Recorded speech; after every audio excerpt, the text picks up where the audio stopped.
Welcome back दोस्तों, मैं बारिश कुमार आप सभी का स्वागत करता हूं बायोमैन पर। तो आज का सेशन हम स्टार्ट करते हैं। तो पिछले वीडियो में कुछ हमारा पार्ट रह गया था, तो उसको हम क्या समझेंगे। ठीक है, तो क्या रबड़ के क्रिस्टल वास्तव में शुष्क होते हैं? क्या रबड़ के क्रिस्टल वास्तव में शुष्क होते हैं? तो हम क्या देते हैं, एक परख नली लेते हैं। क्या लेते हैं भाई? एक परख नली लेते हैं, शुष्क क्वथन नली।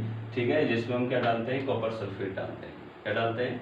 कॉपर सल्फेट डालते हैं। और कॉपर सल्फेट डालने के बाद इसको हम बर्नर की सहायता से इसको थोड़ा सा क्या करते हैं, गर्म करते हैं। तो गर्म करने से क्या होगा, इसके अंदर जो जल है, कौन सा जल, जो क्रिस्टलाइन वाटर है, जो 5H2 इसमें जो होता है, वो क्या होता है, इसकी जो परख नली है, शुष्क क्वथन नली है, इसकी दीवारों पर जमने लगता है।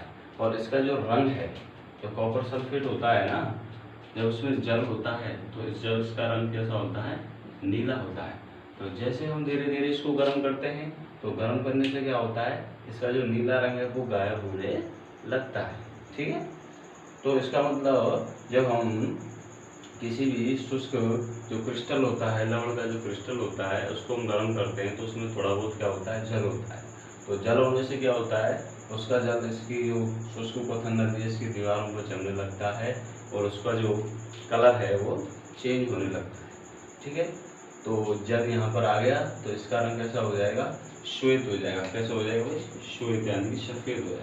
ठीक है, अगर इसमें दोबारा से हम क्या मिलाते हैं, दोबारा से अगर इसमें हम जल मिलाते हैं कि CuSO4 प्लस 5H2, ठीक है, अब तो इसका रंग कैसा है भाई, श्वेत है। ठीक है, लेकिन जैसे इसमें हमने जल मिलाया तो इसका रंग कैसा हो जाएगा, CuSO4.5H2, तो इसका रंग हो जाएगा नीला। कैसा हो जाएगा भाई, नीला। तो इसमें जो ये 5H2 है, जो 5H2 है, 5 जो जल के अणु हैं, इनको बोलते हैं क्रिस्टल जल। इसे क्या बोलते हैं भाई, क्रिस्टल जल बोलते हैं। यानी कि जो लवण का जो इकाई सूत्र होता है, लवण का इकाई सूत्र, लवण के इकाई सूत्र में, लवण के इकाई सूत्र में उपस्थित जल के अणुओं की संख्या,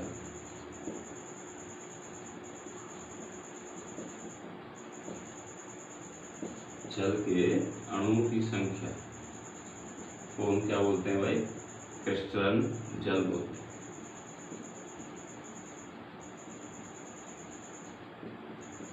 क्या कहते हैं भाई, क्रिस्टलन जल कहते हैं।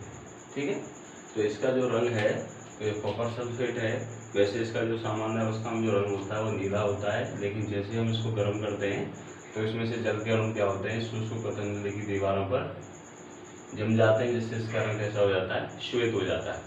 ठीक है, अगर दोबारा से अगर इसमें हम जल मिलाते हैं, दोबारा से अगर इसमें हम क्या मिलाते हैं, 5H2 मिलाते हैं, तो इसका सूत्र बनेगा 5H2 copper sulphate dot 5H2। ठीक है, यानी दोबारा से इसका रंग कैसा हो जाता है, नीला हो जाता है। ठीक है, तो इसका मतलब क्या, रबड़ के क्रिस्टल वास्तव में शुष्क होते हैं? वास्तव में शुष्क नहीं होते हैं, क्योंकि उनमें क्या होता है, क्रिस्टलन जल पाया जाता है। ठीक है, ऐसे एक दूसरा उदाहरण है, ऐसे में एक दूसरा उदाहरण लेते हैं। इसका आता है आपका वो सोडियम सल्फेट। क्या आता है भाई, सोडियम सल्फेट।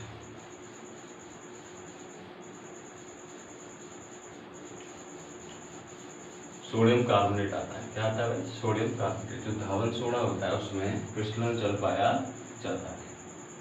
जो धावन सोडा होता है, वॉशिंग सोडा, धावन सोडा जिसे हम बोलते हैं वॉशिंग सोडा। ठीक है, वॉशिंग सोडा। ठीक है, इसका सूत्र क्या होता है, Na2CO3 डॉट 10H2। इसमें जो 10H2 जो है, यानी जो 10 जल के अणु है, जैसे ये क्या है भाई, क्रिस्टलन जल है। ये क्या है, क्रिस्टलन जल। ये क्या है भाई, क्रिस्टलन जल है। क्या है भाई, क्रिस्टलन जल। तो जैसे ही अब इसको हम इसमें भी क्या पाया जाता है भाई, क्रिस्टलन जल पाया जाता है। ऐसे होता है आपका एक, क्या होता है, जिप्सम। क्या होता है, जिप्सम। इसका हम कह सकते हैं कि जो सोडियम, जो धावन सोडा होता है, यानी सोडियम कार्बोनेट होता है, इसका जो अणु होता है वो कैसा होता है, आर्द्र होता है। कैसा होता है भाई, आर्द्र होता है। इसके बाद आता है आपका क्या, पीओपी, जो प्लास्टर ऑफ पेरिस होता है, plaster of Paris, plaster of Paris, ठीक है। इसको प्लास्टर ऑफ पेरिस क्यों कहते हैं, क्योंकि इसका निर्माण सबसे पहले कहाँ किया जाता, फ्रांस की राजधानी पेरिस में किया गया था, फ्रांस की राजधानी पेरिस में किया गया था, इसलिए इसको हम क्या बोलते हैं, plaster of Paris. Plaster of Paris बनता कैसे है भाई, तो कैल्शियम सल्फेट होता है अपना, कैल्शियम सल्फेट डॉट 2H2O, ठीक है। कैल्शियम सल्फेट यानी कि ये हो गया जिप्सम, क्या हो गया भाई, जिप्सम, ठीक है। तो इस जिप्सम को 373 केल्विन ताप पर गर्म किया जाता है, तो CaSO4 हाफ H2 और इसमें से 1.5 जल का अणु बाहर निकल जाता है, ये बन गया आपका कैल्शियम सल्फेट अर्ध हाइड्रेट, कैल्शियम सल्फेट अर्ध हाइड्रेट, या अर्ध हाइड्रेट की जगह हम हेमी हाइड्रेट भी कर सकते हैं, ठीक है भाई, हेमी हाइड्रेट भी कर सकते हैं। तो ये हो गया आपका, इसी को हम बोलते हैं पीओपी, है प्लास्टर ऑफ पेरिस, ठीक है। तो इस प्लास्टर ऑफ पेरिस का उपयोग पहले तो ये बनता कैसे है, कैल्शियम सल्फेट होता है, कैल्शियम सल्फेट 2H2, इसको हम बोलते हैं जिप्सम।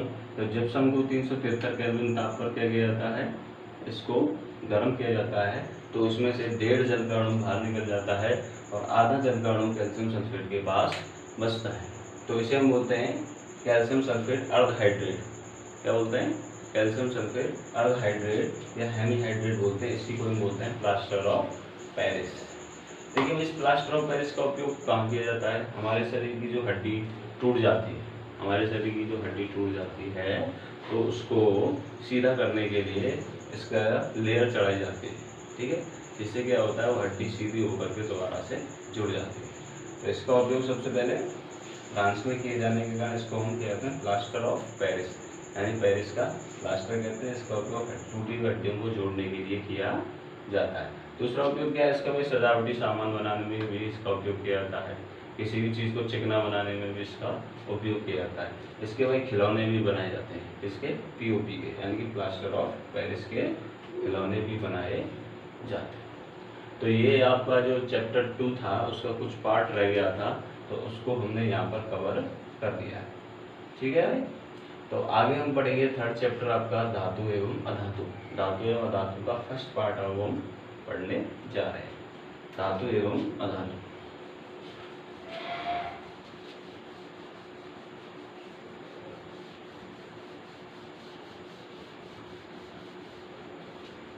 देखिए भाई धातुएं क्या होती हैं, धातु और अधातु। भाई धातुओं का आप दैनिक जीवन में बहुत उपयोग करते हो, यानी धातुओं का एक तरफ लिखते हैं धातु, एक तरफ लिखते हैं अधातु, ठीक है। नॉन मेटल एंड मेटल, ठीक है, ये होगी मेटल, इधर होगी नॉन मेटल, ठीक है भाई। धातुओं का और अधातुओं का हमारे दैनिक जीवन में हम बहुत उपयोग करते हैं, बहुत सारी चीज़ों में धातु एवं अधातुओं का क्या किया जाता है भाई, उपयोग किया जाता है। तो ये धातुओं और धातुओं को हम विभिन्न गुणधर्मों के आधार पर हम इनको बांट सकते हैं। तो सबसे पहला गुणधर्म आता है आपका भौतिक गुणधर्म, यानी कि फिजिकल प्रॉपर्टीज, भौतिक गुणधर्म, जिसे हम बोलते हैं फिजिकल प्रॉपर्टीज, क्या बोलते हैं भाई, फिजिकल प्रॉपर्टीज, यानी कि भौतिक गुणधर्मों के आधार पर हम धातुओं और धातुओं को बांट सकते हैं, ठीक है भाई, धातु एवं धातुओं को बांट सकते हैं। सबसे पहले क्या लेते हैं हम, कुछ धातुएं लेते हैं, कुछ धातुएं लेते हैं। जैसे हम क्या लेते हैं भाई, सबसे पहले तो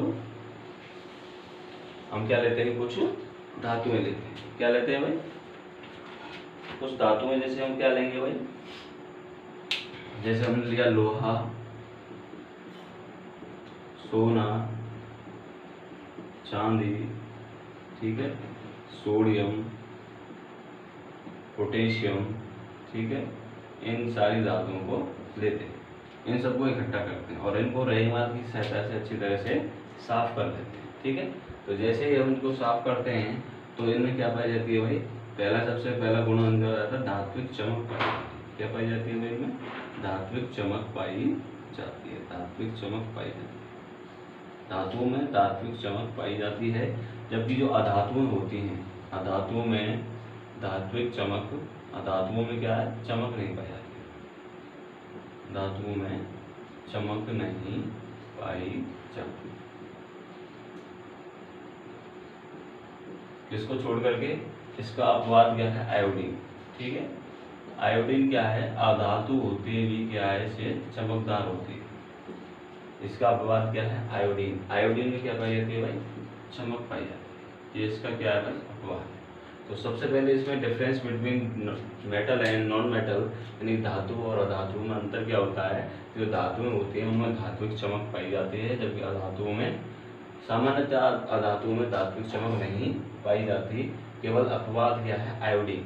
आयोडीन में क्या पाई जाती है? धात्विक चमक पाई, अधात्विक चमक पाई जाती है। ठीक है, दूसरी प्रॉपर्टीज क्या आती है भाई? दूसरी प्रॉपर्टीज आती है इसकी कठोरता। क्या आती है भाई? कठोरता। कठोरता क्या है? सामान्यतः जो धातुएं होती हैं, सामान्यतः जो धातुएं होती हैं वो कैसी होती है भाई? कठोर होती है। कैसी होती है भाई? कठोर होती है।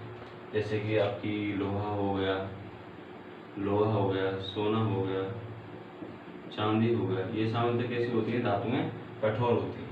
लेकिन कुछ धातुएं हैं कैसी होती है भाई? मुलायम भी होती है। इसका अपवाद भी है। कुछ धातुएं कैसी होती हैं? मुलायम। कुछ धातुएं मुलायम भी होती है, कुछ धातुएं मुलायम भी होती है। जैसे कि आपका जो क्षारीय धातुएं होती है ना, क्षारीय धातु, क्षारीय धातु, क्षारीय धातु में क्या आता है भाई? आपका लिथियम आता है, सोडियम आता है और पोटेशियम आता है। ये क्षारीय धातु जो होती हैं इतनी मुलायम होती हैं कि इनको हम चाकू की सहायता से भी आसानी से काट सकते हैं। ठीक है भाई, सामान्यतः धातु कठोर होती है, लेकिन कुछ धातुएं कैसी होती हैं भाई? मुलायम होती हैं। जिनमें क्या आता है? लिथियम आता है, सोडियम आता है, पोटेशियम आता है। इन धातुओं को हम चाकू की सहायता से भी आसानी से काट सकते हैं। जबकि अधातुएं सामान्यतः कैसी होती हैं भाई? अधातुएं सामान्यतः कैसी होती हैं?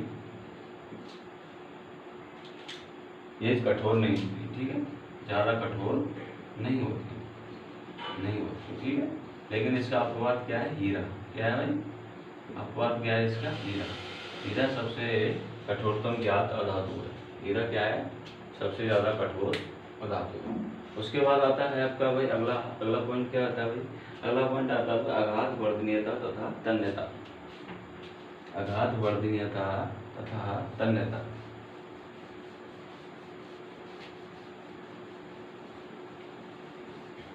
अगली प्रॉपर्टीज क्या आती है भाई? आघात वर्धनीयता आती है। आघात वर्धनीयता यानी कि जिन पर आघात करके जिनका वर्धन किया जा सकता है, मैलिएबिलिटी। ठीक है, यानी कि धातुओं में आघात वर्धनीयता का गुण पाया जाता है। आघात वर्धनीयता तथा तन्यता, डक्टिलिटी, तन्यता का गुण पाया जाता है। यानी कि आघात वर्धनीयता क्या होती है? यानी कि जिनको पीट करके चद्दर बनाई जा सकती है, जिनको पीट करके क्या बनाई जा सकती है? चादर बनाई जा सकती है। ठीक है, ऐसी धातुओं को क्या बोलते हैं? आघात वर्धनीय। और तन्य यानी कि जिनके पतले तार बनाए जा सकते हैं, जिनके पतले तार भी बनाए जा सकते हैं। ठीक है, जिनके पतले तार भी बनाए जा सकते हैं। ठीक है भाई, आघात वर्धनीयता क्या होती है? जिनको ऐसी धातुएं जिनको पीट करके जिनकी चादर बनाई जा सकती है। और तन्यता यानी कि डक्टिलिटी क्या होती है? जिनके पतले पतले तार बनाए जा सकते हैं। उदाहरण के लिए आपका जो सोना होता है, सोना और चांदी सबसे ज्यादा आघात वर्धनीय तथा तन्य धातु है। ठीक है, सोना तथा चांदी, यानी 1 ग्राम सोने से आपका 2 किलोमीटर लंबा तार बनाया जा सकता है। ठीक है, उदाहरण के लिए 1 ग्राम सोने से कितना लंबा? 2 किलोमीटर लंबा तार बनाया जा सकता है। जबकि आघात वर्धनीय क्या होती है? आघात वर्धनीय से अधातुएं क्या होती हैं? ये क्या होती है? भंगुर प्रकृति की होती है, भंगुर प्रकृति की। ठीक है, भंगुर प्रकृति क्या होती है, यानी कि जिनको चोट देने पर ये बिखर जाती है। जिनको चोट देने पर अगर इन धातुओं को पीटा जाए तो ये पीटने पर क्या हो जाएंगी, बिखर जाएंगी। जब हिलेंगी भाई बिखर जाएंगी, ठीक है। जैसे कोयला होता है, कोयले में क्या पाया जाता है, कार्बन, ठीक है। तो कोयले को आप पीटोगे तो क्या होगा भाई, ये क्या हो जाएगी, बिखर जाएगी, ठीक है। और जो धातु जो चमक होती है, चमक जो चमकदार केवल धातु कौन सी होती है आपकी, आयोडीन होती है। बाकी सारी जो धातुएं होती हैं वो कैसी होती हैं भाई, चमकदार नहीं होती, ठीक है। तो यहाँ एक तो हमने पढ़ा आघात वर्धनीयता तथा तन्यता। धातुओं में आघात वर्धनीयता तथा तन्यता का गुण पाया जाता है। डक्टिलिटी प्रॉपर्टीज पाई जाती है, यानी कि जिनको पीट करके चादर के रूप में बदला जा सकता है आघात वर्धनीय, तथा जिनके पतले पतले तार बनाए जा सकते हैं उन्हें क्या होते हैं, तन्य धातुएं। जबकि धातुओं की प्रकृति कैसी होती है भाई, भंगुर प्रकृति होती है, यानी कि इनको पीटने पर ये क्या हो जाती हैं, बिखर जाती हैं। क्या हो जाती है भाई, बिखर जाती हैं। और अगली प्रॉपर्टीज क्या होती है भाई इसकी, अगली प्रॉपर्टीज को हम पढ़ेंगे ऊष्मा तथा ऊर्जा की चालकता। ऊष्मा तथा ऊर्जा की चालकता।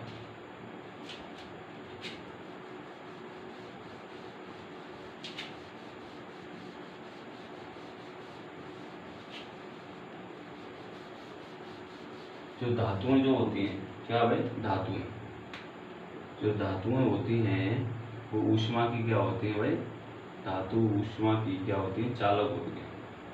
धातु क्या होती है, ऊष्मा की चालक होती है। धातुएं ऊष्मा की क्या होती है भाई, चालक होती है। हम क्या करते हैं, एक प्रयोग करते हैं, मान के चलो एक ऐसा स्टैंड लेते हैं, इसे क्लैंप लगा देते हैं, इससे एक लोहे की छड़ जोड़ देते हैं, ठीक है। इससे मोम के साथ एक तीली लगा देते हैं, ठीक है। मोम की तीली लगाते हैं और इसको यहाँ पर क्या करते हैं भाई, गर्म करते हैं। इसको हम गर्म करते हैं मोमबत्ती की सहायता से, इसको हम क्या करते हैं भाई, गर्म करते हैं। इसको क्या करते हैं भाई, गर्म करते हैं। तो गर्म करने से होगा ये क्या है, धातु की छड़ है, धातु की छड़ है। तो ये मोम की तीली क्या हो जाएगी, इसमें ऊष्मा का संचरण इस तरफ होगा और ये मोम की तीली पिघल करके, मोम से जो तीली लगी हुई है पिघल करके नीचे गिर जाएगी, यानी कि इसमें ऊष्मा का संचरण एक स्थान से दूसरे स्थान की तरफ हो रहा है। इसका मतलब हम कह सकते हैं कि धातुएं क्या होती हैं, ऊष्मा की चालक होती हैं, जबकि अधातुएं क्या होती हैं, ऊष्मा की चालक नहीं होती। अधातुएं ऊष्मा की चालक नहीं होती।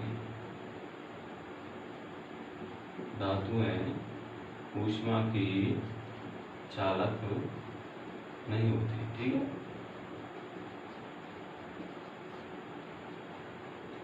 अगला आता है इसमें भाई, अगला गुण क्या आता है भाई, अगला गुण आता है आपका विद्युत की चालक होती है नहीं होती है धातुएं। धातुएं विद्युत की चालक होती हैं या नहीं होती, धातुएं विद्युत की, धातुएं विद्युत की क्या होती है भाई, चालक होती है, ठीक है।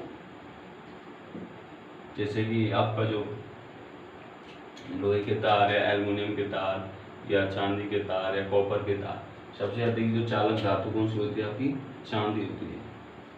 और उसके बाद क्या होता है, तांबा, ठीक है। तांबा सबसे अधिक चालक धातु होती है। उसके बाद क्या होती है आपका, तांबा होता है। जबकि जो अधातुएं होती हैं विद्युत की को चालक होती हैं।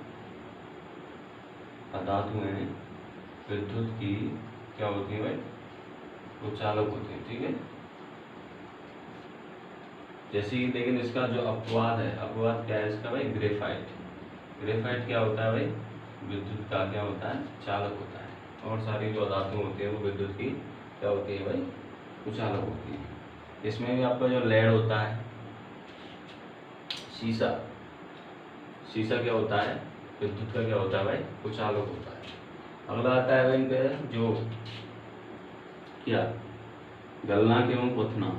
गलनांक एवं क्वथनांक, गलनांक हुआ क्वथनांक। सामान्य जो धातुएं होती हैं इनके जो गलनांक होते हैं क्या होते हैं भाई, उच्च होते हैं। सामान्यतः धातुओं की जो गलनांक और क्वथनांक क्या होते हैं, उच्च होते हैं, ठीक है। सामान्यतः जो धातुओं के गलनांक एवं क्वथनांक क्या होते हैं, उच्च होते हैं। लेकिन जो गैलियम होता है, वह जो गैलियम होता है, ठीक है, वो आपकी हथेली पर रखने पर ही क्या हो जाएगा, पिघल जाएगा, ठीक है। तो जो गैलियम का जो क्वथनांक होता है वो बहुत ही कम होता है, यानी जो क्वथनांक और जो गलनांक होते हैं गैलियम के वो बहुत ही कम होते हैं, जबकि जो अधातुओं के भी गलनांक और क्वथनांक कम होते हैं, लेकिन इसका जो अपवाद है, अधातुओं का जो अपवाद है गलनांक एवं क्वथनांक का, वो क्या है भाई आपका, क्या है भाई, हीरा, ग्रेफाइट। इसका जो गलनांक एवं क्वथनांक क्या होता है भाई, बहुत ज़्यादा होता है, ठीक है, क्योंकि ये क्या है, सबसे ज़्यादा कठोर है, क्या है भाई, कठोर होता है, इसलिए इसका जो गलनांक एवं क्वथनांक क्या होता है भाई, बहुत ही ज़्यादा होता है।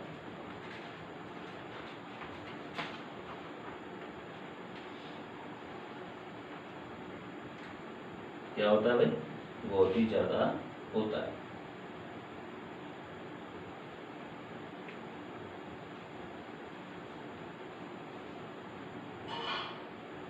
कुछ धातुएं होती हैं जैसे कि लेड तथा मरकरी, लेड होता है पीवी, और जो मरकरी होती है ये क्या होती है, विद्युत की कुचालक होती है। ऐसी द्रव धातु जो कमरे के ताप पर द्रव अवस्था में पाई जाती है वो कौन सी है आपकी, मरकरी। मरकरी एक द्रव धातु है जो कि कमरे के ताप पर द्रव अवस्था में पाई जाती है, जबकि बाकी की सारी धातुएं क्या होती है भाई, बाकी की सारी धातुएं ठोस अवस्था में पाई जाती है, ठीक है। इसका एक अपवाद है हीरा, हीरा का जो गलनांक एवं क्वथनांक क्या होता है भाई, बहुत ही ज़्यादा होता है, ठीक है। तो अगला आता है आपका क्या, ध्वनिकता। ध्वनिकता, सोनोरस, यानी धातुओं में ध्वनि उत्पन्न करने का गुण पाया जाता है। धातुओं में क्या गुण पाया जाता है भाई, धातुओं में ध्वनि उत्पन्न करने का, यानी साउंड उत्पन्न करने का गुण पाया जाता है। जैसे आपकी स्कूल की जो घंटी होती है वो किसकी बनी होती है, पीतल की बनी हुई होती है, ठीक है, या फिर लोहे की घंटी का भी प्रयोग करते हैं, यानी कि जैसे उनको हम पीटते हैं किसी भी ठोस पदार्थ से, तो उनमें ध्वनि उत्पन्न होती है, लेकिन अधातुओं में ध्वनि उत्पन्न करने का गुण नहीं पाया जाता है। यानी धातुओं में तो ध्वनिकता का गुण पाया जाता है, जबकि अधातुओं में ध्वनिकता का गुण नहीं पाया जाता है। यानी कि इनको हम किसी ठोस पदार्थ से अगर इनको पीटे हैं तो इनमें ध्वनि उत्पन्न नहीं होती, जबकि धातुओं में ध्वनि उत्पन्न होती है, ठीक है भाई। तो कुछ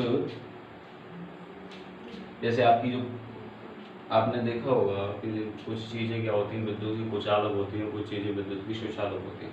आपके जो एल्यूमिनियम के तार होते हैं जिनमें लाइट करंट फ्लो होता है, तो उनके ऊपर क्या होता है, पीवीसी की कोटिंग होती है। इसकी कोटिंग होती है भाई पॉलीवाइनिल क्लोराइड की, इसकी पॉलीवाइनिल क्लोराइड पीवीसी की कोटिंग होती है, जिससे हमें क्या नहीं लगता है भाई, करंट नहीं लगता है। इसका मतलब जो पीवीसी होता है वो विद्युत का कुचालक होता है।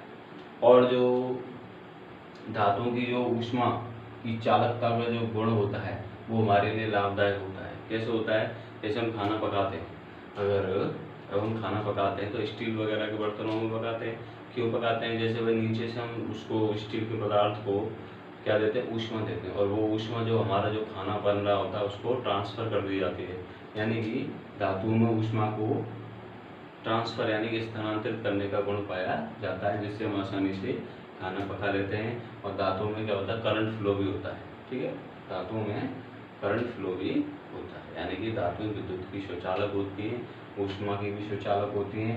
धातुओं में ध्वनि उत्पन्न करने का गुण पाया जाता है। सामान्यतः धातुएं कमरे के ताप पर ठोस अवस्था में पाई जाती है, लेकिन एकमात्र ऐसी द्रव धातु जो कमरे के ताप पर द्रव अवस्था में पाई जाती है वो है आपका मरकरी, ठीक है भाई। मरकरी और जो आपका जो लेड होता है पीवी, वो विद्युत का क्या होता है भाई, कुचालक होता है, और धातु में ध्वनि उत्पन्न करने का गुण पाया जाता है। और धातुओं में क्या पाया जाता है, आघात वर्धनीयता का गुण भी पाया जाता है। जो धातुएं होती हैं आघात वर्धनीय होती हैं, यानी कि इनको आघात करके यानी कि पीट करके लंबा किया जा सकता है, या इनकी चद्दरें बनाई जा सकती है। और डक्टिलिटी यानी कि धातुओं के पतले पतले तार भी बनाए जा सकते हैं, जिनमें आपका जो सोना और चांदी होते हैं सबसे ज़्यादा तन्य धातुएं होती हैं। क्योंकि सोने में क्या होता है, 1 ग्राम सोने से आप 2 किलोमीटर लंबा तार बना सकते हैं, ठीक है भाई। और अधातुओं में क्या होती है, ये अधातु क्या होती है, ऊष्मा की चालक नहीं होती है, लेकिन एक पदार्थ होता है ग्रेफाइट, वो क्या होता है, विद्युत का सुचालक होता है। सामान्यतः अधातु जो होती है विद्युत की कुचालक होती है, लेकिन एक ग्रेफाइट होता है जो विद्युत का सुचालक होता है। सामान्यतः जो अधातुएं होती हैं वो सामान्यतः धातुएं क्या होती हैं, ठोस या गैस अवस्था में पाई जाती हैं। लेकिन एकमात्र अधातु एकमात्र अधातु जो कि द्रव अवस्था में पाई जाती है उसका नाम क्या है भाई? ब्रोमीन। ठीक है, ब्रोमीन के अलावा जो अन्य धातु हैं या तो ठोस अवस्था में पाई जाएंगी या फिर गैस अवस्था में पाई जाएंगी, लेकिन जो ब्रोमीन एकमात्र ऐसी द्रव धातु है, अधातु है, जो कि द्रव अवस्था में पाई जाती है। द्रव धातु ब्रोमीन, जबकि द्रव धातु, ध्यान से सुनना मैं क्या कह रहा हूँ, यानी द्रव धातु यानी लिक्विड मेटल तो क्या होती है? मरकरी होती है, जबकि द्रव अधातु लिक्विड नॉन मेटल क्या होती है? ब्रोमीन होती है। ठीक है, जो बाकी की सारी अधातुएं होती हैं या तो ठोस अवस्था में पाई जाएंगी या फिर गैस अवस्था में पाई जाएंगी। तो यहाँ तक आपका क्लियर हो गया होगा भाई मेटल और नॉन मेटल में क्या अंतर होता है, difference between metals and non metals. ठीक है, आई होप कि तुमको यहाँ तक समझ में आ गया होगा। ठीक है, तो आगे हम चलते हैं।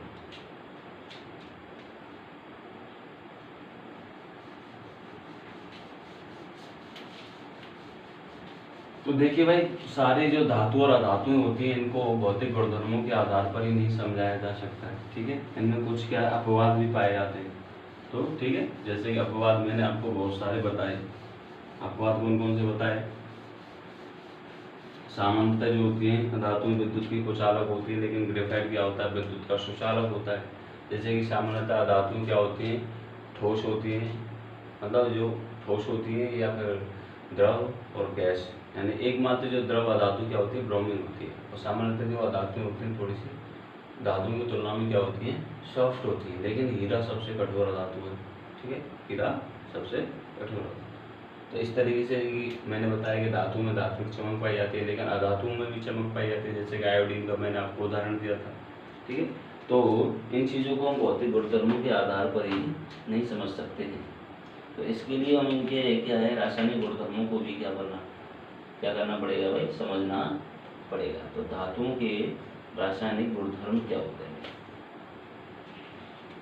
धातुओं के रासायनिक गुणधर्म क्या होते हैं? तो धातुओं के रासायनिक गुणधर्मों के बारे में हम पढ़ेंगे। इसके बारे में धातुओं के रासायनिक गुणधर्म।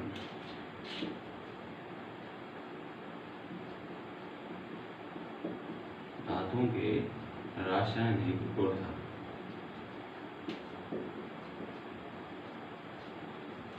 The chemical properties of metals. Chemical properties of metals. ठीक है, इसके बारे में हम यहाँ पर पढ़ेंगे। तो धातुएं होती हैं उनके क्या भौतिक गुणधर्म होते हैं। तो धातुओं का वायु में दहन कराने पर क्या होता है? धातुओं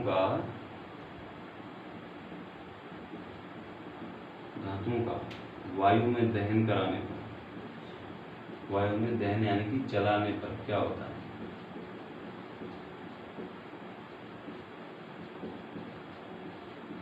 ठीक है, धातुओं का वायु में दहन कराने पर क्या होता है, इसके बारे में हम पढ़ेंगे। ठीक है, आपने भाई पहले वाले चैप्टर में पढ़ा होगा, रासायनिक अभिक्रिया और समीकरणों वाले चैप्टर में हमने पढ़ा है जो धातुएं होती हैं। धातु लिया था ना हमने, मैग्नीशियम का एक रवन लिया था, उसको हमने ऑक्सीजन की उपस्थिति में उसको जलाया था, तो हमको क्या मिला था? मैग्नीशियम ऑक्साइड मिला था। ठीक है, क्या मिला था? Magnesium oxide. तो इस प्रकार से हम समझ सकते हैं कि धातुओं का वायु में दहन कराने पर इनके ऑक्साइड्स प्राप्त होते हैं, यानी कि धात्विक ऑक्साइड प्राप्त होते हैं। क्या प्राप्त होते हैं भाई? धात्विक ऑक्साइड हमें प्राप्त होते हैं। क्या प्राप्त होते हैं भाई?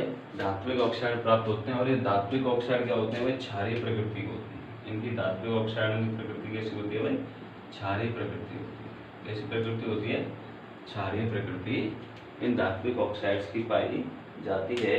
इसी प्रकार से हम क्या लेते हैं भाई? कॉपर। आपने देखा होगा बचपन में, आपने कॉपर का तार कहीं पर आपने ज्वाइंट वगैरह किया होगा या फिर कहीं पर तार वगैरह लगाए होंगे, तो आपने क्या है, कॉपर का तार लिया होगा, उसको थोड़ा सा गर्म किया होगा, जिससे उसका ऊपर का जो पीवीसी की जो कोटिंग है वो हट जाती है।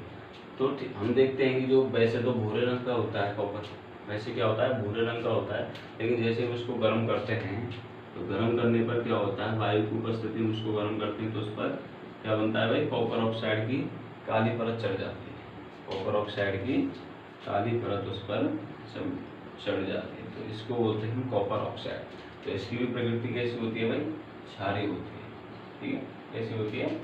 क्षारीय होती है। तो इस प्रकार से हम समझ सकते हैं कि धातुओं को वायु में दहन कराने पर क्या होता है, उनके धात्विक ऑक्साइड हमें प्राप्त होते हैं। क्या प्राप्त होते हैं भाई? धात्विक ऑक्साइड प्राप्त होते हैं। इसी प्रकार से क्या होता है, एल्युमिनियम होता है। क्या होता है भाई? एल्यूमिनियम। एल्यूमिनियम की अभिक्रिया हम ऑक्सीजन से कराते हैं।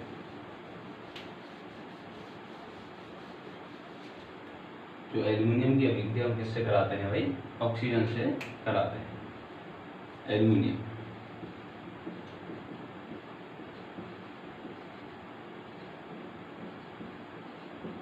एल्यूमिनियम की अभिक्रिया जब हम ऑक्सीजन से कराते हैं तो हमें एल्यूमिनियम ऑक्साइड हमें प्राप्त होता है। क्या प्राप्त होता है भाई? एल्यूमिनियम ऑक्साइड अभी हमें प्राप्त होता है।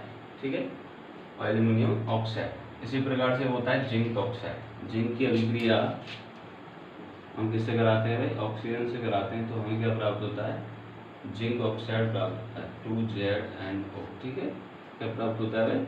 हमें जिंक ऑक्साइड प्राप्त होता है। ठीक है, और ये दोनों जो होते हैं ना, ये उभयधर्मी प्रकृति के होते हैं। कैसी प्रकृति के भाई? उभयधर्मी प्रकृति के। कैसी प्रकृति के? उभयधर्मी, यानी कि इनकी हम अम्लों से अभिक्रिया कराएं या क्षारों से अभिक्रिया कराएं। किससे अभिक्रिया कराएं? चाहे अम्लों से कराएं या क्षारों से कराएं, तो ये लवण और जल बनाते हैं। यहाँ तो हमने देखा, चलो इनकी ऑक्साइड की प्रकृति के बारे में देखा, यानी कि और यानी कि एल्यूमिनियम की अभिक्रिया हम ऑक्सीजन से कराते हैं तो Al2O3 बनता है, क्योंकि जिंक की अभिक्रिया ऑक्सीजन से कराते हैं तो जिंक ऑक्साइड बनता है। अब इनकी प्रकृति क्या होती है भाई? क्षारीय होती है। कैसी होती है भाई? अभी क्षारीय प्रकृति है। कैसी प्रकृति है भाई? क्षारीय, यानी कि ये धात्विक ऑक्साइड होते हैं वो क्षारों से अभिक्रिया करके क्या बनाते हैं? धात्विक ऑक्साइड बनाते हैं। ठीक है, एल्यूमिनियम के ऑक्साइड, एल्यूमिनियम के ऑक्साइड और जिंक ऑक्साइड, ये इनकी जो प्रकृति होती है ये अम्लों और क्षारों से अभिक्रिया करेंगे। एल्यूमिनियम के ऑक्साइड और जिंक के ऑक्साइड जो होते हैं ये धातु ऑक्साइड अम्लीय तथा क्षारीय दोनों प्रकार के व्यवहार प्रदर्शित करते हैं। और ऐसे धातु ऑक्साइड क्या होते हैं? अम्ल और क्षार दोनों से अभिक्रिया करके लवण तथा जल प्रदान करते हैं। तो ऐसे ऑक्साइडों को क्या बोलते हैं? उभयधर्मी ऑक्साइड कहलाते हैं। अगर हम एल्यूमिनियम ऑक्साइड की अभिक्रिया किससे कराते हैं? अम्ल से कराते हैं। ठीक है, आगे चलो Al2O3 हो गया। इसकी अभिक्रिया हम किससे करा रहे हैं? अम्ल से करा रहे हैं। ठीक है, क्या बनता है भाई? AlCl3 बनता है। क्या बनता है भाई? AlCl3 हमें प्राप्त होता है और जल भी इसके साथ बनेगा। ठीक है, तो ये तो हो गया लवण। क्या हो गया? लवण, यानी कि एल्यूमिनियम ट्राइक्लोराइड हो गया। क्या हो गया ये? Aluminium trichloride, aluminium trichloride. ठीक है, ये हमें प्राप्त होता है। क्या प्राप्त होता है भाई? एल्यूमिनियम ट्राइक्लोराइड हमें यहाँ से प्राप्त होता है। इसी प्रकार से इसकी अभिक्रिया हम क्षार के साथ कराएं। किसके साथ? क्षार के साथ। Al2O3 की अभिक्रिया अगर हम किसके साथ कराते हैं भाई? Al2O3 की अभिक्रिया अगर हम क्षार के साथ कराते हैं तो हमें क्या प्राप्त होता है? सोडियम एल्यूमिनेट प्राप्त होता है।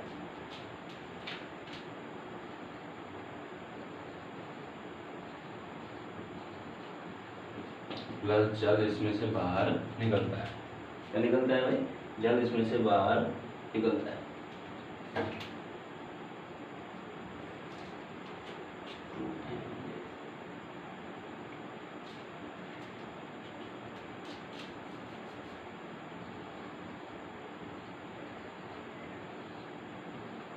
सोडियम एल्यूमिनेट हमें प्राप्त होता है और जल इसमें से क्या निकलता है भाई? बाहर निकलता है।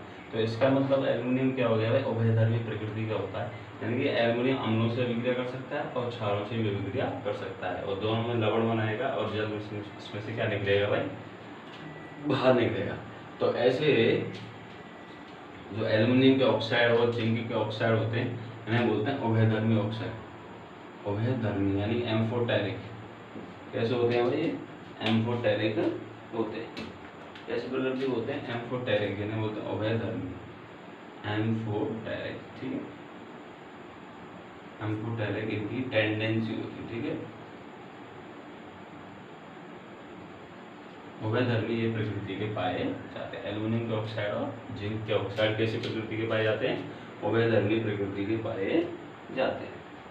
अब एक अभिक्रिया होती है, कौन सी होती है? तो सभी की क्या होती है? ऑक्सीजन के साथ अभिक्रिया करने की दर क्या होती है? अलग अलग होती है। क्या होती है भाई? जो सभी जो धातुएं होती हैं वो एक समान दर से ऑक्सीजन के साथ अभिक्रिया नहीं करती। जैसे कि कुछ जो धातुएं होती हैं अधिक क्रियाशील होती हैं, जैसे कि सोडियम होता है। सोडियम और जो पोटेशियम होते हैं ये क्या होते हैं भाई? बहुत ही ज़्यादा ज्वलनशील होते हैं। सोडियम और पोटेशियम, ठीक है। सोडियम और जो पोटेशियम होते हैं ये ऑक्सीजन के साथ अभिक्रिया बहुत ही तेजी से करते हैं। सोडियम और पोटेशियम जो होते हैं ऑक्सीजन के साथ बहुत ही तेजी से अभिक्रिया करते हैं और ये जल्दी से क्या कर लेते हैं? आग पकड़ लेते हैं, ठीक है। इसलिए इनको हम क्या है? मिट्टी के तेल में रखते हैं, ठीक है। कुछ धातुओं की जो होती है ऑक्सीजन से अभिक्रिया करने की दर क्या होती है भाई? अलग अलग होती है। जिसमें सोडियम और पोटेशियम क्या होते हैं? बहुत ही ज़्यादा ज्वलनशील होते हैं, इसलिए हम इनको मिट्टी के तेल में दबा करके रखते हैं। किसके तेल में? मिट्टी के तेल में दबा करके इनको वही रखा जाता है। और अधिकांश धातुएं के जो ऑक्साइड होते हैं वो जल में अघुलनशील होते हैं, लेकिन इनमें से कुछ जल में घुलकर क्षार प्रदान करते हैं, ठीक है। अधिकांश जो धातुओं के जो ऑक्साइड होते हैं वो जल में अघुलनशील होते हैं, लेकिन इनमें से कुछ जल में घुलकर क्षार प्रदान करते हैं। सोडियम के ऑक्साइड और पोटेशियम के ऑक्साइड, ठीक है भाई। हमने क्या पढ़ा कि जो अधिकांश धातुओं के जो ऑक्साइड होते हैं, जो धात्विक ऑक्साइड होते हैं, क्या होते हैं? धात्विक ऑक्साइड ये क्या होते हैं भाई? जल में अघुलनशील होते हैं। जल में अघुलनशील यानी कि ये जल में घुलते नहीं है। लेकिन जो कुछ ऑक्साइड होते हैं जैसे कि पोटेशियम के ऑक्साइड हो गया, सोडियम के ऑक्साइड हो गए, ये क्या होते हैं? जल में घुल करके क्या बनाते हैं भाई? हाइड्रोक्साइड बनाते हैं। क्या बनाते हैं? हाइड्रोक्साइड बनाते हैं। 2NaOH 2KOH, पोटेशियम हाइड्रोक्साइड, और ये बनाएगा आपका सोडियम हाइड्रोक्साइड, ठीक है। तो ये जल में घुलकर क्या बनाते हैं भाई? एक तो बनाता है पोटेशियम हाइड्रोक्साइड और एक बनाता है सोडियम हाइड्रोक्साइड, यानी कि क्या बनाते हैं? क्षार बनाते हैं। क्या बनाते हैं? ये हो गया भाई आपके क्षार, ठीक है।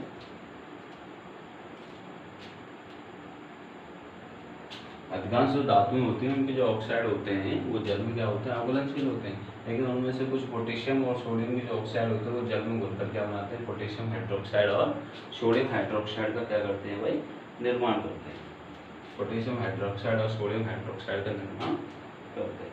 तो यहाँ तक आपका भाई ये होगा कंप्लीट। एक वो अभिक्रिया होती है एनोडीकरण। क्या होती है भाई? एनोडीकरण अभिक्रिया होती है। एनोडीकरण में क्या होता है भाई? एनोड पर जो ऑक्सीजन बनती है उसमें क्या होता है? एल्युमिनियम उस ऑक्सीजन से अभिक्रिया कर लेता है। एनोडीकरण में क्या होता है? एनोड पर क्या बनती है भाई? ऑक्सीजन बनती है, और इस ऑक्सीजन से एल्युमिनियम क्या कर देता है? अभिक्रिया कर देता है और बनता है Al2O3। क्या बनता है? Al2O3। एल्युमिनियम ऑक्साइड की क्या हो जाती है? एक पतली परत उस पर चढ़ जाती है। एनोडीकरण एल्युमिनियम पर मोटी ऑक्साइड की परत बनाने की क्या होती है भाई? प्रक्रिया होती है। वायु के संपर्क में आने पर एल्युमिनियम पर ऑक्साइड की पतली परत का क्या होता है भाई? निर्माण होता है, और एल्युमिनियम ऑक्साइड की परत इसे संक्षारण से बचाती है, और इस परत को मोटा करके इसे संक्षारण से अधिक सुरक्षित किया जा सकता है। तो एनोडीकरण के लिए एल्युमिनियम की एक शाप वस्तु को एनोड बनाकर तनु सल्फ्यूरिक अम्ल के साथ इसका क्या किया जाता है? विद्युत अपघटन किया जाता है। इससे क्या होती है? एल्युमिनियम पर एक मोटी ऑक्साइड्स की परत बन जाती है, जिससे हम एल्युमिनियम को पुनः संक्षारण से बचा सकते हैं। तो यह अभिक्रिया होती है आपकी एनोडीकरण, ठीक है। एनोडीकरण की अभिक्रिया के द्वारा हम एनोड जो एल्युमिनियम है उसको हम संक्षारण से बचा सकते हैं और लंबे समय तक उसको चला सकते हैं, और उस पर जो एल्युमिनियम ऑक्साइड की उस पर जो परत बनी है उसको विभिन्न रंगों में बदलकर उससे विभिन्न प्रकार की सामग्री बनाई जा सकती है। तो ठीक है दोस्तों, आज का जो सेशन है हम इसको यहीं पर समाप्त करते हैं। आई होप कि आप सभी को समझ में आया होगा। अगर नहीं आया हो तो कमेंट बॉक्स में कमेंट करें, ऑफलाइन आपके कमेंट पढ़ के मैं आपके सवालों का जवाब दूंगा। तो आज के लिए इतना ही। हमने क्या किया है, थोड़ा सा इस चैनल का नाम चेंज कर दिया है। इसका नाम क्या कर दिया हम बायोमोंग कर दिया। पहले इसको बायो वाला बोलते थे, लेकिन अब इसका नाम क्या हो गया, बायोमोंग हो गया। इसलिए सभी बच्चों से निवेदन है कि इस चैनल को सब्सक्राइब करें, लाइक करें और जो अपने छोटे बड़े भाई बहन हैं सभी को बताएं। Take care, bye.